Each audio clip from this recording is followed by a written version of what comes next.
नवल परासी के हमारे नेपाल के देश से कुश्ती कर ले हाथ मिला ले तो 2 मिनट का टाइम होगा चल हाथ मिला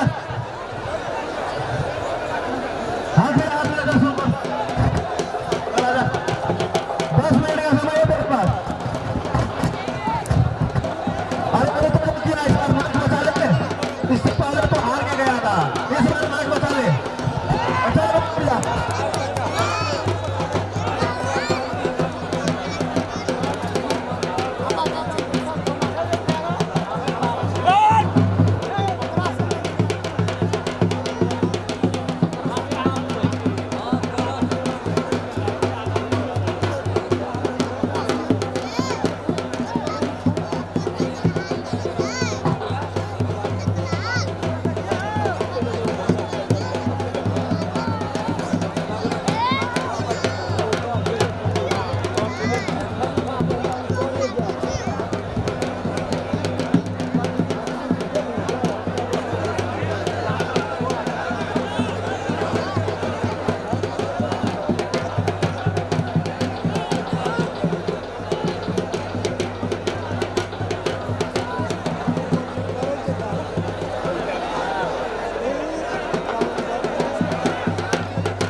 राज बहादुर पहलवान राज बहादुर आके हमसे मिलोगे राज बहादुर पहलवान गोरखपुर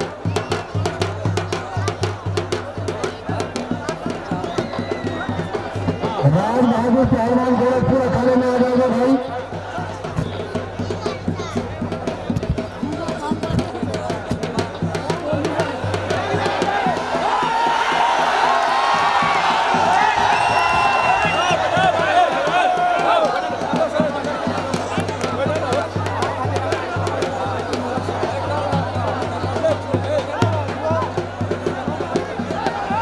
पहलवान है नेपाल के पहलवान है बसंत थापा के चेला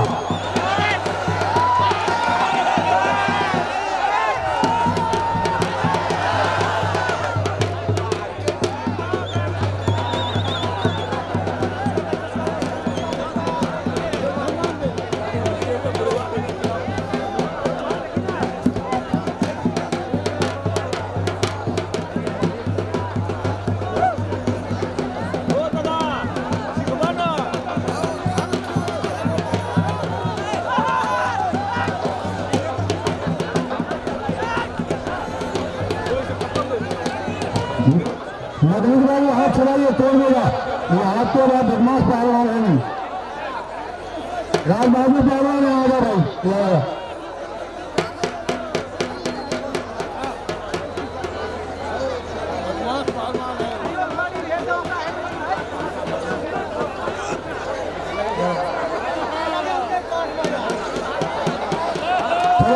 राज बहादुर पहलवान अखाड़ा में घूम गया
हमारे पहलवान मोनू ये बड़ा है।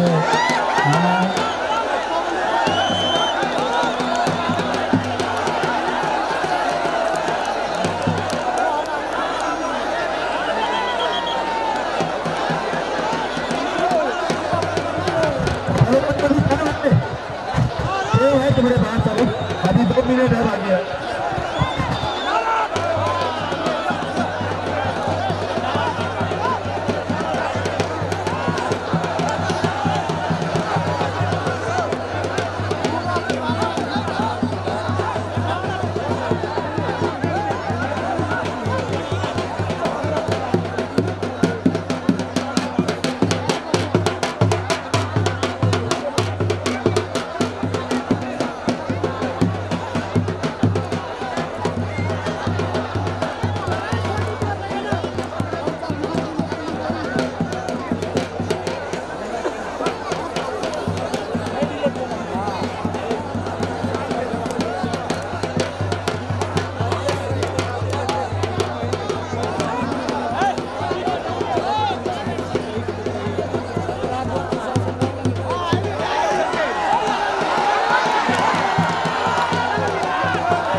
बताओ माने आपके दर्शक करे कुश्ती नहीं हुई है, मैं कैसे इनाम दूंगा?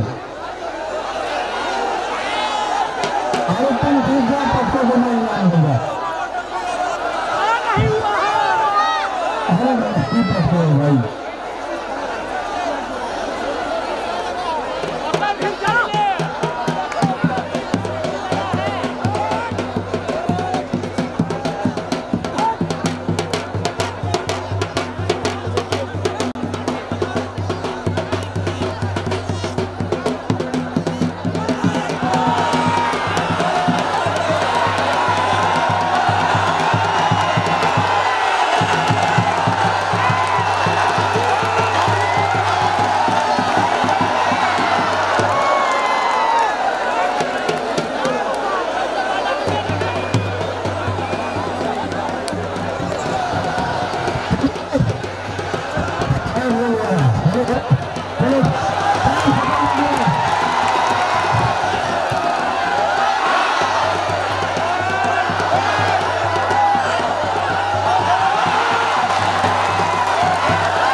चलो कल कुछ जाओ।